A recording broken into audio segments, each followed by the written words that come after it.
Tell me to get out, baby. Know you emotional and sometimes this tongue drive you crazy. Says that you tripping, baby. Tell me to get out, baby. Know you emotional and sometimes this tongue drive you crazy. Facts. Let's get it. I'm your host, Andres, and I got okay. Lover. I'm supposed to do this week, but I be all over the place, so I was like, that's what we wanted it to be. I following up on social medias right now because it wasn't producing a lot at the time. So just hearing about Google and YouTube University is idealistically the best way to learn. They ain't ready to hear me on that microphone to sit me on this stage, and when I feel like the whole city can hear me. Oh man, that would go crazy.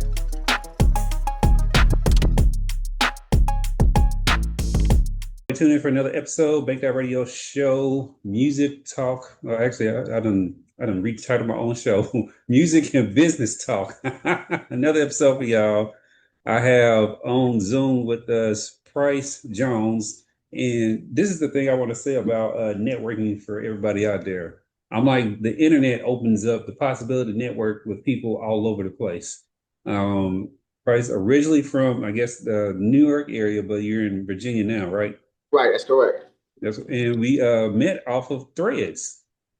So, we did meet those Threads. Yeah, I saw you posted something and I responded, and we did that. You filled out the form, and then we was texting and stuff like that. So I just want everybody to know, use social media for the benefit of what it should.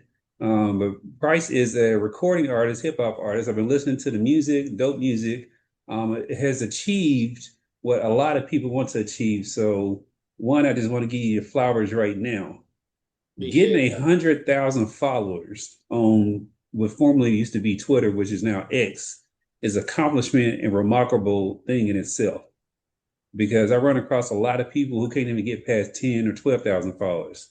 They don't have the fortitude or the commitment to be able to do that. So being able to do that, even though I know you took a break and we don't get into all that, right, is a remarkable achievement in itself. So if nobody's congratulated you about that, congratulations on just doing that. Nah, thank you, man. I appreciate that. But I want the audience to, get a little bit to know you, background, stuff like that. I have a suspicion of, based off of your music, your delivery, what you rap about.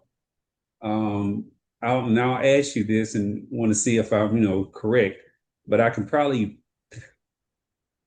guess the genre, the time period that influenced you, but let everybody know, what got you started down the path of, being a recording artist.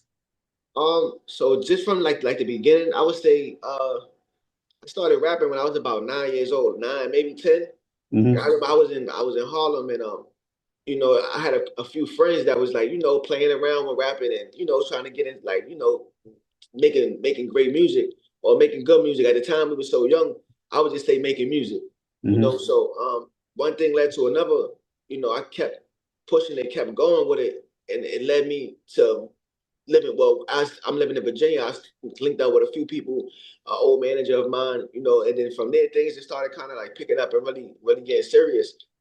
And then from that point on, I just kept on going and now I'm here, and music opened up so many doors for me. Like, it opened up for me to do movies. It opened up for me to do, tour.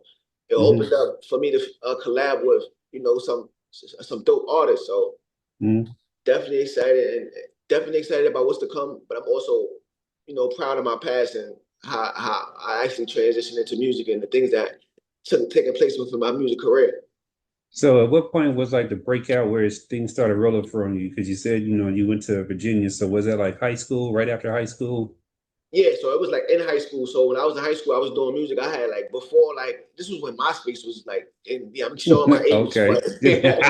Hey, I just want to say this. I personally don't believe that recording artists, especially rap artists, should have an age limit. Right. Because y'all are artists, and in some regards, y'all are musicians too, because of the way that you use your voice. But I understand, like, what I'm saying, people trying to limit and stifle the hip hop rap genre to a certain age range, which shouldn't be, Right. because you make music, you make great music over time. Right. And then when you look at like art, like rock artists or R&B artists or any other genre besides rap music, I think you see them touring at 50, 60 years old, you know, so like they never stop touring. It's always a constant grind for them. So that was a conversation I think I heard Dave East have with maybe Fabulous or somebody else, that they was like speaking on, like and correct me if I'm wrong, it might have not been them, but they were speaking on how rap music and rap artists shouldn't be limited to their age. Like it should be cool. No matter of fact, it was Jadakiss that said that. Jadakiss was saying like they shouldn't be limited to when they should stop making music. Yeah, I definitely believe that, because I'm like, I know what it is though, because rap is like the last genre of music, right? Or hip hop. It's pretty much the last genre of music. I don't know any other genre of music that has like really grown and blown up like that. I'm like, there could probably some new stuff or whatever, but I don't know if it has the capabilities to blow up like it did and become a major player in music itself. Right. So I get it. It was young and it had to grow. But in doing so, though, it doesn't mean that you just ostracize the artist, though. You know what I'm saying? To help, with the building blocks and stuff like that. Because I know, like KRS-One, I'm like, he still spits stuff, whatever, and it's still hot. So, and I'm like, he's one of the godfathers of rap and stuff. So, for real, I don't believe in aging it. Like I said, y'all are musicians, and over time, you perfect your craft.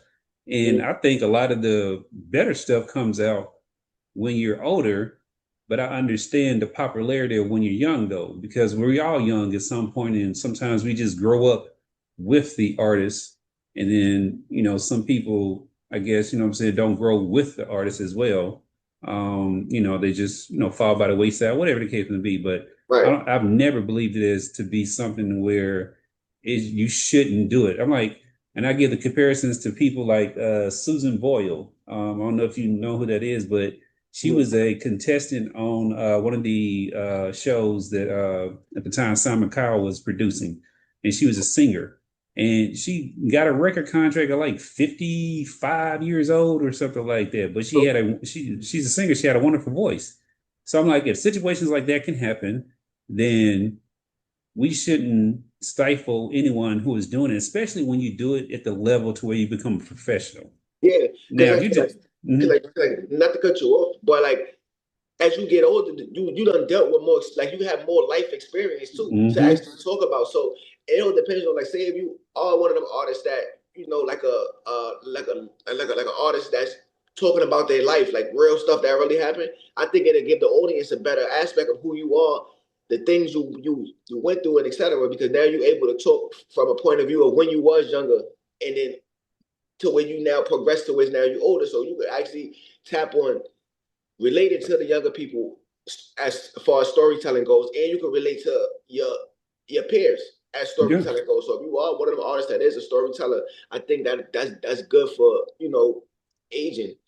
So I definitely agree with that. Like you said, it's the experience that what matters, and you're able to translate that into a song format that people can enjoy. So as you're building your career, you said it's starting to take off around high school, and then after high school, what was like one of the big breaks that you caught to where okay, I want to do this for real? I had like, this is when Young Money first came out, like when they had the song Bear Rock. I had did a collab with Lil Chucky, which was Lil Wayne's former artist. I don't know if he's still signed to Young Money or not, but he was with Lil Wayne with Young Money, and I actually linked with him. We did It's Bankedoutt radio show, and I have some deals for y'all. There are some companies that I've been going, researching, looking at the different products and services that I want to turn y'all on to. So go to my deals page, check them out. Any one of them that you want to interact with, want to do some business with, you'll get a promo discount as well when you try their product. Bankedoutt, Bankedoutt. Slide over to that page, check out what I have to offer, and let me know. It was my single at the time. It was called Money Kisses. It was me featuring Lil Chucky, and we actually made it to when MTV Jams was MTV Jams before BT Jams. We made it to MTV Jams with the actual video, and then from that point on, I was like, yo, you know what? I want to do this full time. Like this is what I've been on. I wanted to do it full time, but this is when I felt like, nah, I really could, take this and go places. So that was the opportunity to like really instill that confidence as an artist to where you're like, you know what, I can do this, I can make a living off of it, and I can pursue this as a profession. That's what's up. A lot of people don't get like placements like that. Like, how did that even happen as far as the collab and all that? How are you able to get that close to Young Money's camp and all that? So I'm not gonna lie, like I had, my former manager at the time, which is still a good friend of mine. His name is Miguel Solano. Like he does a lot in the industry right now. But like he was able to, connect with Lil Chucky's father and put that into motion and really put that into play. And then I'm not gonna lie, like one day he was like, yo, who would you want to do a collab with? So I was naming mad different artists. And then one morning I woke up, he said, yo, remember you said you wanted to do a song with somebody from Young Money? And then he played me the record of him on the record. So I was like, oh, you really got the record. So I was hyped about it. And then so shout out to him for actually putting that together. He actually put together a lot of different things in my career. So I would definitely tilt my hat to him and with helping me and being one of the a permanent figure in my career. So so that's how that happened. That's what's up. So like what starts to that should to me have a snowball effect, right? It's like an avalanche effect. When you keep rolling downhill, you're getting bigger, bigger, bigger. So what started happening after that? So after that, that we went to MTV Jams. From there, I started touring with one of my good guys. His name is VIC. He had a record called Wobble. So I was performing with him every night. Not every night, but obviously like a lot. We was performing a Wobble record. I was performing my record, and then I'm not too sure if you guys really remember about this, but it was called Vine. So it was this social media site called Vine. It was only 12 seconds where you could upload content. Yep. Yeah, so I had a major record on there that was blowing up overnight called "Hit That Elbow." So it was like a trending song. Like I started trending on Vine, and from there, that just led into me doing more and more shows. So I was like performing that song with him every night, and then one thing led to another. I kind of like took a backseat to like the actual how can I say like the gimmicky music, if that makes sense. I actually started getting actually into my craft and really stepping into my craftsmanship when it comes to like making music as a New Yorker, right, so to speak. So I did a remix record to one of LL Cool J's old song called "Doing It," and that actually gained a good amount of traction to where that it hit Pandora. That was the video you sent me, right? Yeah, the video. I was gonna tell you, hey, first of all, I can tell the video was shot back in the day, but the way it was shot is really good. Like compared to, you know what I'm saying? Like I'm talking about as far as cinematically, it can actually go right now. As far as, you know what I'm saying, the way it was shot and just the clarity and all that stuff of it. I'm like, you could tell a few pieces with the edits of the filters and stuff that they use that, you know what I'm saying, is a little bit older, but the way that it was shot though, fantastic. I'm like, I watched the entire thing. I didn't like put my phone down. So, and that's a big thing nowadays. So yeah, that was a dope video.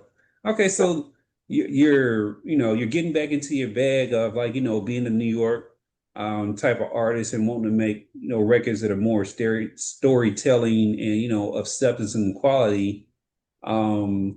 Is that where, like, you know what I'm saying, you started like really taking the back seat of things and, I guess trying to come to terms of what you really wanted to do versus, what's popular to do? Is that where that came from? Yeah. So I think at that point, I really just wanted to like step into that feel of like showing my talent, like really actually showing my talent, like whether it comes like my brother, right? My brother Corny, like he always tell me like, yo, why don't you make music where you actually showing that you can really spit and have balls? So right now, I'm like, even right now as of today, I'm trying to blend the two, not even trying, but now what I'm doing now is I'm blending the two of like showing that I can really rap and show like my bars, but I'm Mm-hmm. also giving it a feel to it is that it's commercialized. So Yeah. I don't, so I'm kind of like blending the two as we speak. So that's kind of where I'm at with music right now. So how long would you say like your quote unquote hiatus has been? How long has it been like since you've really been pushing yourself out there? You mean like in terms of from when I stopped to now? Yeah. Um, Probably a good 8 years. Like I kind of stopped making music, and the only reason why I stopped even really making music is because I started doing film. So Okay, so you just went from one creative space to the next. to the next, yeah, correct. So I started making film, and I kind of like fell in love with actually making film because just to touch on that just a little bit, when I like a lot of stuff happened when I was younger. So when I was about around the same age, maybe 8, 9, or 10 years old, I was in the commercial with my cousin Malcolm Goodwin. I'm not too sure if people are familiar with him, but he did like a lot of stuff behind the scenes. Like he started, not starred, but he featured in that movie American Gangster with Denzel Washington. He did a lot of stuff on with CW. But make a long story short, like I actually had a role that I played in his commercial, and then from there I felt like that was something that I might have wanted to pursue.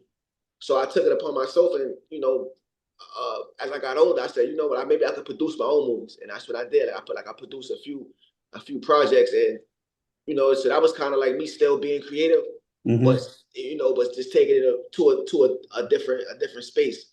So now I just feel like, and then just to revert back to music, now I just feel like I matured over the years, and I feel like I could just give that that grown and sexy music, and now I wouldn't even say grown and sexy. I would say grown and gorgeous. I love that, grown and gorgeous. Yeah, because I was like your two of the chronicles I was listening to, it has that appeal to the women talking about them. You know what I'm saying, in a really grown up way. So I get where you're saying, like, grown and gorgeous. So Right. I'm like, I like the fact that you kept being creative, and I wanted to explore that too. It's like you doing the movies. I'm like, that's actually a big thing because people didn't shoot their own movies or produce their own movies. Now it's more accessible to do that because of technology and equipment being cheaper and stuff like that. So, how was that like really getting that process going? Because I'm like, just to produce a movie, even if it's like a short film, 45 minutes, like your projects, what was the time span of them? Were they like short films, 45 minutes or so? Yeah, so it was short films. I actually shot my first project. It was called Out the Mud. It was the pilot episode. So I shot that. Then I shot like another one called The Love I Have for You. That was roughly around maybe like 20 minutes. So even with 20 minutes, right, that it has to be dynamic. It has to, move quickly as far as scenery and stuff like that. And you have to have like all these different people in it based off of, how you wrote it. So how was that process of getting other people to like really, join the vision that you had for a particular project? Man, that shit was a headache. No, I'm just joking. No,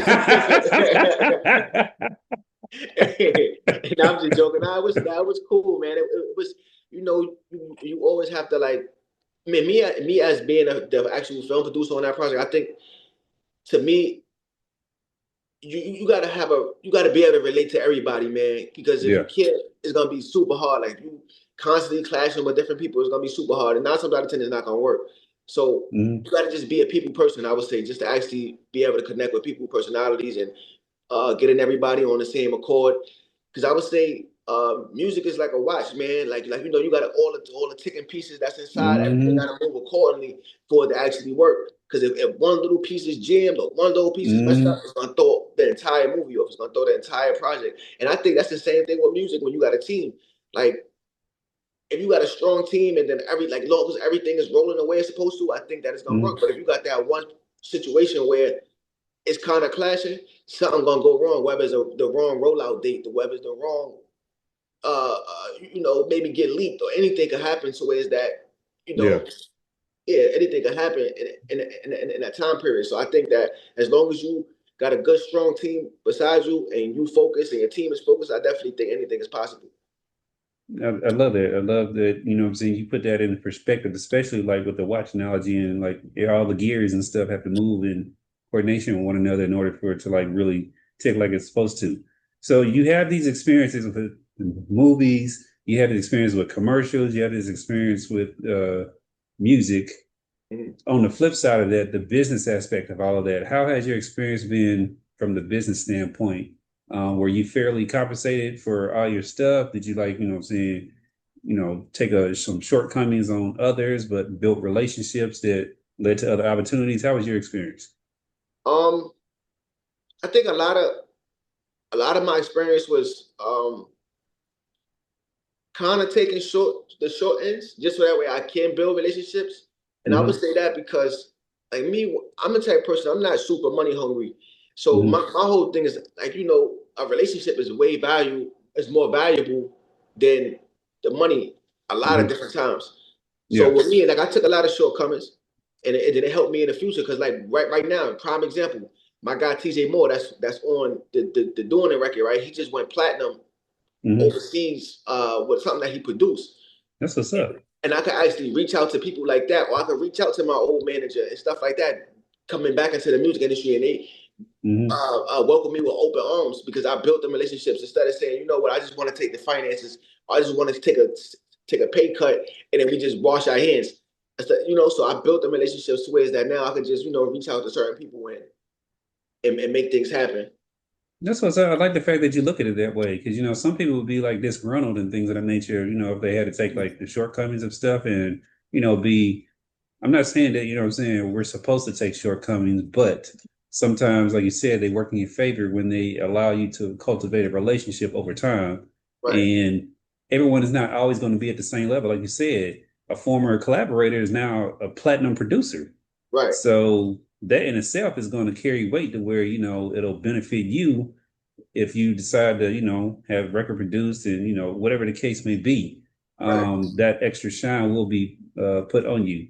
So you take an 8-year hiatus.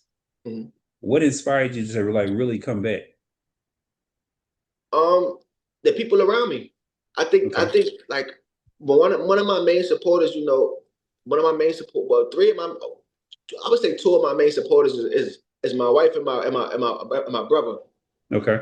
So to me, how I look at it is they tell me every day, like, yo, bro, like, yo, you could do it. Like, I'm not gonna lie, man. I went through a point where I was super down Yeah. about not knowing what I wanted to do with Mm-hmm. music. So now with them in my corner, pushing me and telling me like, yo, you could actually get back into this and really do it. It kind of built my confidence back up to now I'm back and I'm feeling like my back to myself. And not only am I back to myself, but I feel like I'm better because like how we spoke on earlier about Mm-hmm. the maturity. I feel like I got more to bring to the music, more life experiences, more just experience in general that I could, Mm-hmm. push forward with making music in. That's what's up. So how do you view like, what I'm saying, rap nowadays, as far as like just in its entirety, whether it be the major system or whether it be the indie system? What does it look like to you from your perspective as an artist? From my perspective, to me, I look at it as I think indie is definitely taking over, man, because you can connect with your fans directly now. Mm-hmm. Like so, let's just say the young guy that's from up the block, he just made a record, he went viral, and he getting a shitload of numbers. Mm-hmm. At this point, how I look at it, a lot of the labels can't even really work with you unless you already got the numbers. But if you got the numbers, why do you need the label? Because now you can do direct that you can go directly to the consumer. So I Yeah. look at it like independent is got his pros, but it also got his cons because now if you're not just the type of artist that's going viral with everything you post, you got to put up the money. So Yeah. a lot of people don't have that money to say, you know what, I'm gonna spend 50,000 on my single. I'm gonna spend 10,000. Nevertheless, people say I want to spend 2,500 on getting Mm-hmm. my project seen around the world or around the globe or around my city. Yeah. So I think it all got its pros and cons, and it all depends on how you looking at it. But again, to me, I look at it as the labels can't really help you if you don't got no numbers. Yeah, definitely. I see that where they don't do artist development anymore. They stopped doing that a long time ago. That's a great thing. That's another thing that happened. Artist development. You just coming up, showing up. You can't even. A lot of the artists can't even perform nowadays. So, Oh, yes. Oh my goodness. so I've seen so many horrible performances. They don't know what to do. But yeah, they don't have nobody in the corner telling them like this is how a real performance goes. mm-hmm, This is how you engage the crowd. Is one thing. Okay, so let me ask you this: when you perform, did you perform with shades on? I think I did probably once or twice. But that wasn't your normal routine, though. Nah. Okay, yeah. So I don't understand why artists do that. Like, as far as, you know what I'm saying, as their normal routine performing with shades. To me, as someone who loves music, I want to be able to look you in your face and stuff like that and know that we got a connection, you know what I'm saying, with this thing we call music. I think the shades are a blocker or to the, Can I say something really quick though? Yeah. Just to take off for the people that do wear shades sometimes. The lights when well, I get the lights. I get that. That's the only reason why I would say, all right, they could get away with the shades though. Mm-hmm. But I do see where you're coming from when it comes to like, yo, you want that connection. Yeah, and I get that as the lights or whatever, but you know, some of these performances are still being done in like dim lit places or whatever. So the lights wouldn't be an issue. But I also think when an artist is not confident with themselves, that the shades act like a protection barrier for them, to where they can hide behind like a mask, sort of say. They can do the performance, but they're not as comfortable. And I get it because, you know, you're doing something that requires you to perform in front of an audience, and it's just like public speaking. If, you know what I'm saying, you know, like how people was in school and stuff like that, you got to stand up. I don't even know if they do that anymore and read in front of the class and all that. I'm like, those are, you know, things that get you, those are life building skills. Those are soft skills that get you, you know, far in life or whatever, because you're learning how to connect. Like when I was in college, I had to take a public speaking class. Oh, sure. Yes. And we had to write our own speeches, and we had to deliver a speech from memory. You couldn't use any index cards or nothing like that. Now you could stand at the podium, but you're also graded by, because you know some people stand behind that podium and it's like a shield for them. Right. So I got good enough to where, you know, I was walking around the room talking. Oh shoot! Hey, that's dope, man. But it's practice though. You know, you gotta put in the reps. Just like, you know what I'm saying, when you rap and you spit them 16s and stuff, you got to be able to put in the reps to be able to do that. But I think it's a skill set that, you know, it can translate across a lot of different things. And with artists performing, I think, you know, one, sometimes you can tell a professional from a non-professional because it's your approach.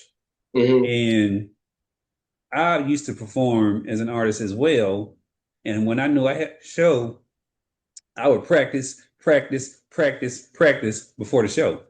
Right. I don't think some of these artists practice before the show. Just jump right on stage, right? Yeah, they just jump right on stage, and I'm like, that's not gonna cut it. Right. I'm like, you know, because you film people, you performed with other people, you know, there's a lot of different levels to this, especially when you're out there being booked for shows and people are paying their money to come see you. At the end of the day, they want to be entertained. Right. No, you're right about that. You have to, like, you know what I'm saying, understand that it's a business at the end of the day, even though it's the love of the craft that you're doing it through. Right.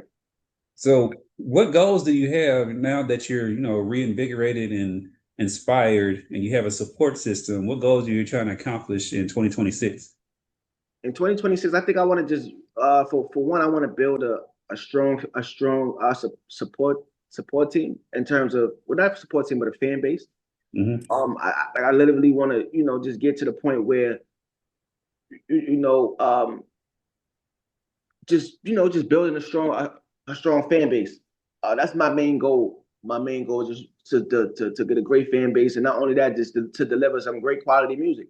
So, like, prime example, like right now, I'm using the Car Chronicles to connect with people, to show them that, you know, I'm really serious about doing this music, and by the time I get like a good enough fan base, I'm definitely gonna be dropping some good quality music. Yeah, this was like I said, I think you should continue with the Car Chronicles. So keep doing that. And like, you know, consistency, you know, builds a key in success and stuff because people get to see it. So I like to ask this particular question to people who have really been in the industry, and based off the successes that you've had, if there's anything that you could change about the industry and you had the power to do so, what would it be?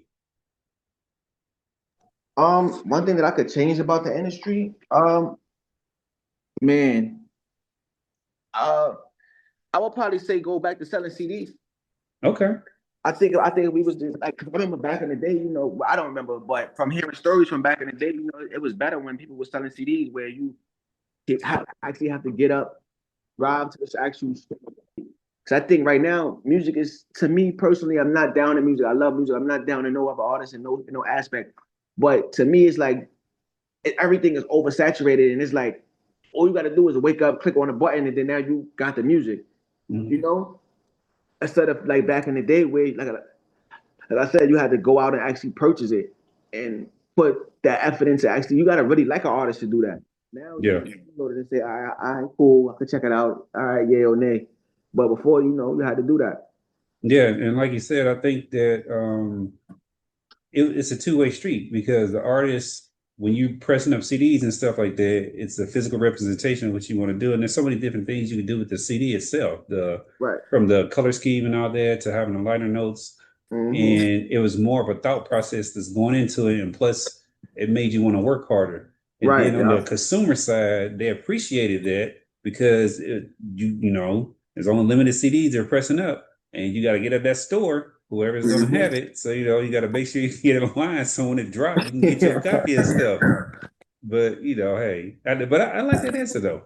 So let everybody know, how can they, follow your journey back into, getting back into the music scene, where they need to go and check you out. So on TikTok, my TikTok is Pryce Jones, Pryce Jones, and then on Instagram is _Pryce Jones, and on X is Pryce Jones as well. All right. So y'all make sure y'all go and y'all follow Pryce Jones. You want to see the car chronicles that we've been talking about, and like I said, that's dope music. I like it, and I'll listen to a lot of music. And yeah, there's a lot of trash music out there. This is not it. So y'all make sure y'all go and follow on Instagram, TikTok, or X. Keep up with his journey, and then watch for the moves that he's making. Pryce, I appreciate you taking the time out your day, to come on the platform and share your story.